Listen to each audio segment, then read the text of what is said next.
쉬운 성경입니다. 히브리서 8장. 우리말의 요점은 우리가 이런 대제사장을 모시고 있으며 그분은 하늘에 계신 지극히 높으신 분의 보좌 오른편에 앉아 계신다는 것입니다. 그분은 사람이 세운 것이 아니라 주님께서 세우신 참 장막인 하늘 성전의 일을 맡아보고 계십니다. 모든 대제사장은 예물과 희생제물을 바치는 일을 맡게 하려고 세우신 사람입니다.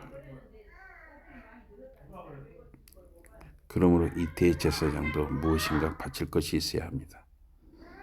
만약 그분이 땅 위에 계신다면 제사장이 되지 않으실 것입니다. 땅에는 이미 예물을 드릴 사람들이 율법에 따라 정해져 있기 때문입니다. 그들은 땅 위의 성전에서 섬기는 일을 하고 있는데 그 성전은 하늘에 있는 것을 본떠 만든 모양과 그림자에 지나지 않습니다. 모세가 장막을 세우려고 할 때 하나님께서 모세에게 엄하게 이르셨습니다. 너는 모든 것을 내가 산에서 보여준 그 모양대로 만들도록 하여라. 그러나 이제 예수께서 맡아 하시는 일은 그들이 하던 일보다 훨씬 더 훌륭합니다. 마찬가지로 예수께서 중재자로서 하나님께 받아 당신의 백성에게 주신 새 계약도 옛 계약보다 훨씬 더 훌륭합니다. 새 계약은 더 좋은 것들을 주시겠다는 하나님의 약속에 바탕을 둔 것입니다. 그 첫 번째 계약에 흠이 없었다면 두 번째 계약이 생길 까닭이 없었을 것입니다.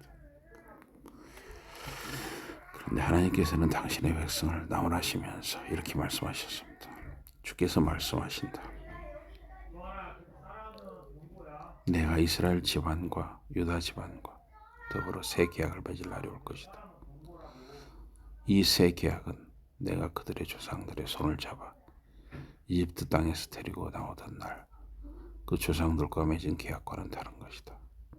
그들이 내 계약을 충실히 지키지 않았기에 나도 그들을 돌보지 않았다. 주님의 말씀이시다. 그 뒤에 내가 이스라엘 집안과 맺을 언약은 이러하다. 나는 내 법을 그들 생각 안에 심어주고 그들의 마음에 새겨줄 것이다. 나는 그들의 하나님이 되고 그들은 내 백성이 될 것이다. 그들은 다시는 이웃이나 친척들에게 주님을 알아라 라고 가르치거나 말할 필요가 없을 것이다. 그들은 가장 낮은 사람에서부터 가장 높은 사람에 이르기까지 모두 나를 알게 될 것이기 때문이다. 나는 그들의 잘못을 용서하고 그들의 죄를 더는 기억하지 않을 것이다. 하나님께서는 이 계약을 새 계약이라고 부르심으로써 첫 번째 계약을 다진 것으로 만드셨습니다. 낡고 오래된 것은 곧 사라지기 마련입니다. 히브리서 9장. 첫 번째 계약에도 예배에 관한 규정이 있었고 땅에서의 예배 장소인 성소가 있었습니다. 그것은 거룩한 장막 안에 있었습니다. 장막의 첫 번째 방에는 촛대와 상이 있었고 그 상 위에는 하나님께 바치는 특별한 빵이 차려져 있었습니다. 이것을 성소라고 불렀습니다. 두 번째 휘장 뒤에는 지성소라고 하는 방이 있었습니다. 그 안에는 향을 태우는 금으로 된 계단과 전체를 금으로 입힌 계약의 궤가 있었습니다. 그 궤 안에는 만나를 담은 금 항아리와 싹이 돋아난 아론의 지팡이와 계약의 법조문인 십계명을 새긴 두 돌판이 들어있었습니다. 이 궤 위에는 하나님의 영광을 드러내는 그룹 전사들이 그들의 날개로 자비의 자리를 가리고 있었습니다. 그러나 지금은 그런 것들에 대하여 자세한 이야기를 할 때가 아닙니다.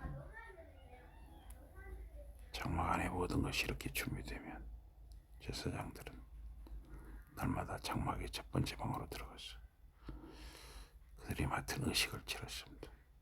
그리고 대제사장 한 사람은 두 번째 방으로 들어갈 수 있었습니다.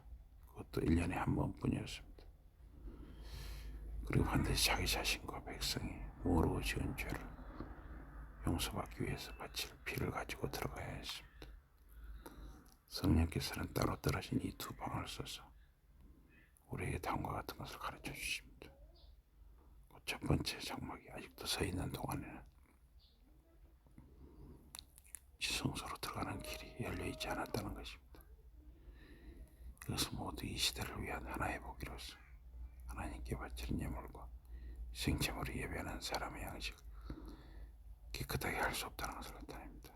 그것들은 그저 먹고 마시는 것과 여러 씻는 것이 있고 사람들의 속마음에 관한 것이 아니라 바깥 몸에 관한 규정일 뿐이었습니다. 하나님께서는 사람들에게 이러한 규정을 주시어 당신의 새 질서를 세우실 때까지 따르게 하셨습니다. 그러나 그리스도께서 이미 이루어진 좋은 것들을 주관하시는 대제사장으로 오셨습니다. 그분은 옛날에 제사장들이 들어가 섬기던 그런 장막에서 일하지 않으십니다. 그분은 더 위대하고 더 완전한 장막으로 들어가셨습니다. 그 장막은 사람의 손으로 만든 것이 아닙니다. 다시 말해서 이 세상에 속한 것이 아닙니다. 그리스도께서는 양과 송아지의 피가 아닌 당신 자신의 피를 가지고 단 한 번 지성소에 들어가셨습니다. 그렇게 하여 우리에게 영원한 구속의 길을 열어주셨습니다. 옛날의 제사장들은 의식상으로 부정을 타서 하나님께 나아갈 수 없는 사람들에게 염소나 황소의 피와 암송아지의 죄를 뿌렸습니다. 이러한 것들이 그들의 몸을 깨끗하게 해주었습니다. 그렇다면 그리스도의 피는 우리의 양심을 얼마나 더 깨끗하게 씻어 주겠습니까? 그분은 우리로 하여금 살아계신 하나님을 섬길 수 있게 하시려고 우리의 양심에서 죽음으로 인도하는 행실들을 씻어내셨습니다. 그것은 그리스도께서 영원한 영의 능력을 힘입어 당신 자신을 하나님께 없는 제물로 바치셨기 때문입니다. 이 때문에 그리스도는 하나님과 사람 사이의 새 계약을 중재하는 분이십니다. 그분은 첫 번째 계약 아래에서 지은 죄로부터 사람들을 풀어주시라고 자신의 몸을 그 값으로 대주셨습니다. 그렇게 하여 하나님의 부르심을 받은 사람들이 하나님께서 약속하신 영원한 유산을 받을 수 있게 하셨습니다. 유언의 경우에는 먼저 그것을 남긴 사람이 죽었다는 사실을 확인해야 합니다. 유언은 그것을 만든 사람이 살아있는 동안에는 효력을 발휘할 수 없습니다. 그 사람이 죽은 다음에야 효력이 있습니다. 그런 까닭으로 첫 번째 계약도 피 흘림이 있기까지는 효력을 발휘할 수 없었습니다.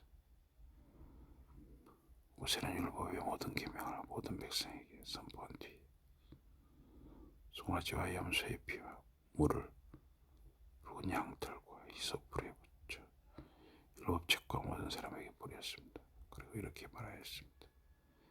그것은 하나님께서 여러분에게 지키라고 명하신 계약의 피입니다.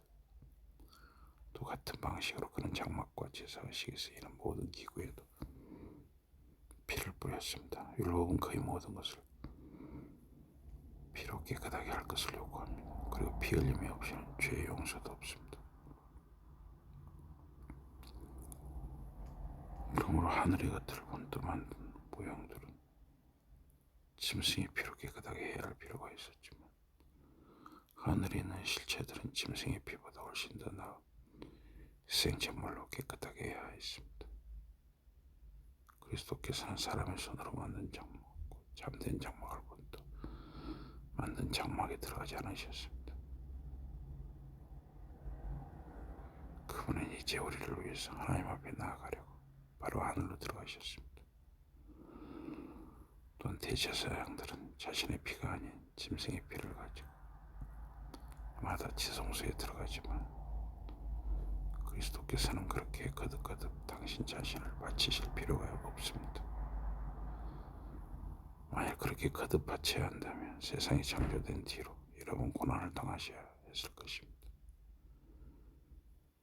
그러나 그리스도께서는 죄를 없애버리려고 시대의 끝에 나타나셔서